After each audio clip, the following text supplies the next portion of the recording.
এখানে যে মাংসগুলো দেখতে পাচ্ছেন এগুলো কিন্তু কোরবানির মাংস। আর এই মাংসটা কাটাকাটি করতে আমার যে কতটা সময় লেগেছে তা বলে বোঝানোর মতো না।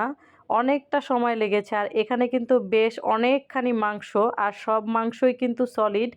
আজ হচ্ছে আমি এগুলো দিয়ে কাবাব বানাবো, আর কিভাবে কাবাবটা বানাই সেটাই আপনাদের সাথে শেয়ার করতেছি। আর এখানে আমি প্রায় 3 কেজির মতো মাংস আর হচ্ছে 1 কেজি পরিমাণের মতো ডাল, আর ডালটা কিন্তু ছোলার ডাল ছিল। এটা দিয়ে আমি এটাকে সেদ্ধ করে তারপরে বেটে নিয়েছি, আর সাথে কিন্তু কাবাব মশলা অবশ্যই মিশাতে হবে। তো আমি বাটাবাটি করে নিয়েছি। এরপর হচ্ছে কাঁচামরিচ আর পেঁয়াজ দিয়ে এটাকে আমি হচ্ছে এখন মেখে নিব। সাথে কিন্তু পুদিনা পাতাও দিতে হয়। তো আমার কাছে পুদিনা পাতা ছিল না, এই জন্য হচ্ছে আমি ধনিয়া পাতা দিয়ে নিয়েছি। কাবাবটা বাটাবাটি করে তারপরে ভেবেছিলাম যে এটাকে আমি ফ্রিজে রেখে দিব, পরে বানাবো। তো আমার মনে হলো যে এটা পরে বানাইতে আমার আরও বেশি কষ্ট হবে, তার চেয়ে আমি এখনই বানাই ফেলি। আর এখানে কিন্তু অনেক পরিমাণের আপনার কাবাব ছিল, মানে যেটা অনেকগুলো হয়েছিল। এই কড়াইটা কিন্তু বেশ বড়। এখানে প্রায় আমি 8টি ডিমের মতো দিয়েছিলাম, যেহেতু এখানে অনেকগুলি কাবাব। তো আমি এই কাবাবটা যখন বানাতে বসি তখন কিন্তু রাত্রের আনুমানিক 1টা বাজে। আমি সারাদিনে মানে এটা করতে আমার অলসতা লেগেছিল, যার কারণে আমি রাত্রে 1টা বাজে এটা কাজে হাত দেই। তো এটা আমার বানাতে বানাতে প্রায় বেশ 2টার চেয়ে বেশি সময় লেগেছিল।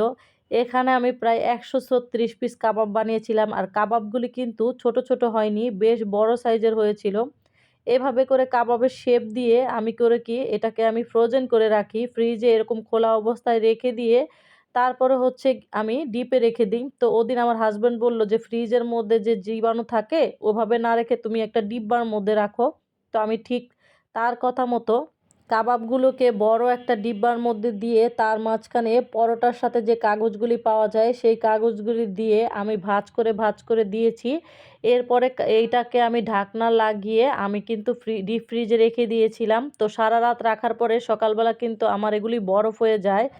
এখন আমি ডিব্বা থেকে কাবাবগুলো বের করে ছোট ছোট জিপলক ব্যাগে প্যাকেট করে রেখে দিব।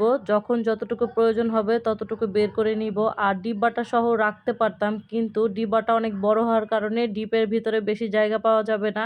এই জন্য আমি বড় ডিব্বাটাকে বের করে ফেলি। আর এদিকে কাবাব বানানো শেষ হতে না হতে আমি ভাজাভাজিতে লেগে গেলাম। তখন কিন্তু আনুমানিক রাতের 2টার বেশি বাজে।